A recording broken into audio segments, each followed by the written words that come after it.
Hello, আমি তনুশ্রী চলে cinema একটা ব্লগ নিয়ে সকলকে জানাই অনেক অনেক ভালোবাসা এবং অভিনন্দন আজকের দিনটার জন্য। আর বাড়িতে চলে এসছে বাজার, তার মধ্যে এসছে দু রকমের শাক। শাকগুলোকেও বেছে নেব, করব একটাই শাক আজকে, আর বাকিটা বেছে রেখে দেবো ফ্রিজের মধ্যে। আর সঙ্গে করছি ইলিশ মাছ ভাপা।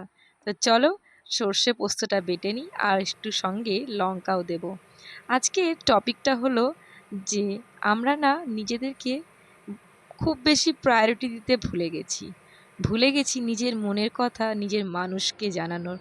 আমরা সবসময় ভাবি কি যে আমরা না নিজেদের মনের কথাটা অন্যজনকে বলবো, সামনের জনকে বলবো, সে বড্ড বেশি বুঝবে, সে আমাকে জাজ করবে না, সে আমাকে সম্মান দেবে এবং সুরক্ষাও দেবে।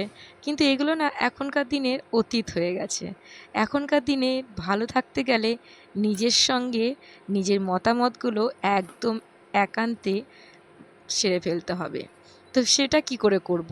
সেটা করতে হলে না একটা খুব সুন্দর ট্রিক জানতে হবে। ট্রিকটা জানাবো পরে, এখন চলো আমরা রান্নাটা তাহলে করে নিই। সর্ষে পোস্ত কিন্তু আমি শিলেই বেটে নিয়েছি, আর মাছগুলোকে নিয়ে নিয়েছি ধুয়ে পরিষ্কার করে। তার মধ্যে সর্ষে, হলুদ আর পোস্ত বাটা, লঙ্কা বাটা সব আমি একসঙ্গে দিয়ে খুব ভালো করে হাতে করে মেখে নিচ্ছি। মেখে নেওয়ার পরে ওপর থেকে নুন আর তেলটা ছড়িয়ে দেব। আর এই মাছ তো এক অদ্ভুত স্বাদের মাছ। এই মাছ না খেলে কি আর তুমি আর বাঙালি হলে? বাঙালি হলে না, এই মাছ তো খেতেই হবে।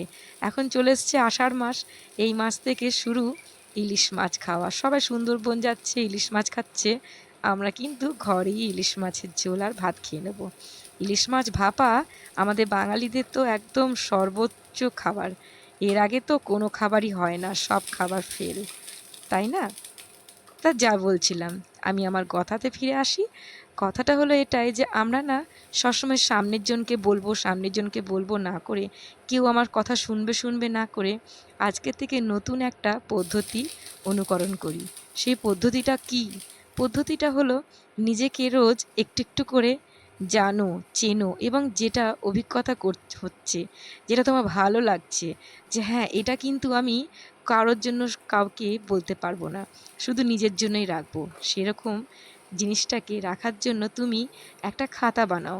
সেখানে তুমি নিজের সঙ্গে নিজেই কথা বলো এবং চিঠিতে লেখো, জানাও নিজেকে যে তুমি নিজেকে কতটা ভালোবাসো, কতটা সম্মান করো এবং কতটা কেয়ার করো।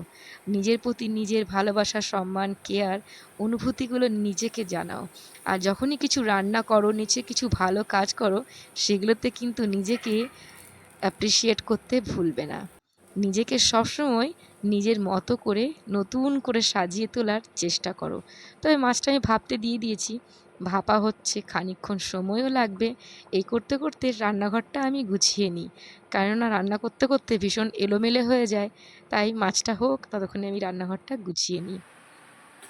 রান্না আমার হয়ে এলো বক বক করতে করতে। দেখো মাছগুলো কি সুন্দর লাগছে, আহ গন্ধে তো খেতে ইচ্ছে করছে। চলো তাহলে দুপুরের ভাতটা বেড়ে নিই। সঙ্গে কিন্তু আমি আরও অনেক কিছুই রান্না করেছি, তো সেগুলো চলো তোমাদের দেখাবো। ইলিশ মাছ ভাপা তো রয়েইছে বটে, সঙ্গে রয়েছে শাক, চিংড়ি ভাজা এবং একটা মাছ ভাজা, আর সঙ্গে মাছের তেল। মাছের তেল যে কি অপূর্ব খেতে, কি আর বলবো। রইলো তোমাদের জন্য মন ভরা ভালোবাসা এবং স্নেহ। দেখা হবে নেক্সট ভিডিওতে, ততক্ষণের জন্য টাটা। অবশ্যই আমার ভিডিও শেয়ার করো এবং লাইক করো, আর সাবস্ক্রাইব করতে কিন্তু ভুলো না, সেটা কিন্তু নিশ্চয়ই করে যাবে। কেননা সাধারণ মানুষদের সাথে যোগাযোগ করার তো এটাই একটা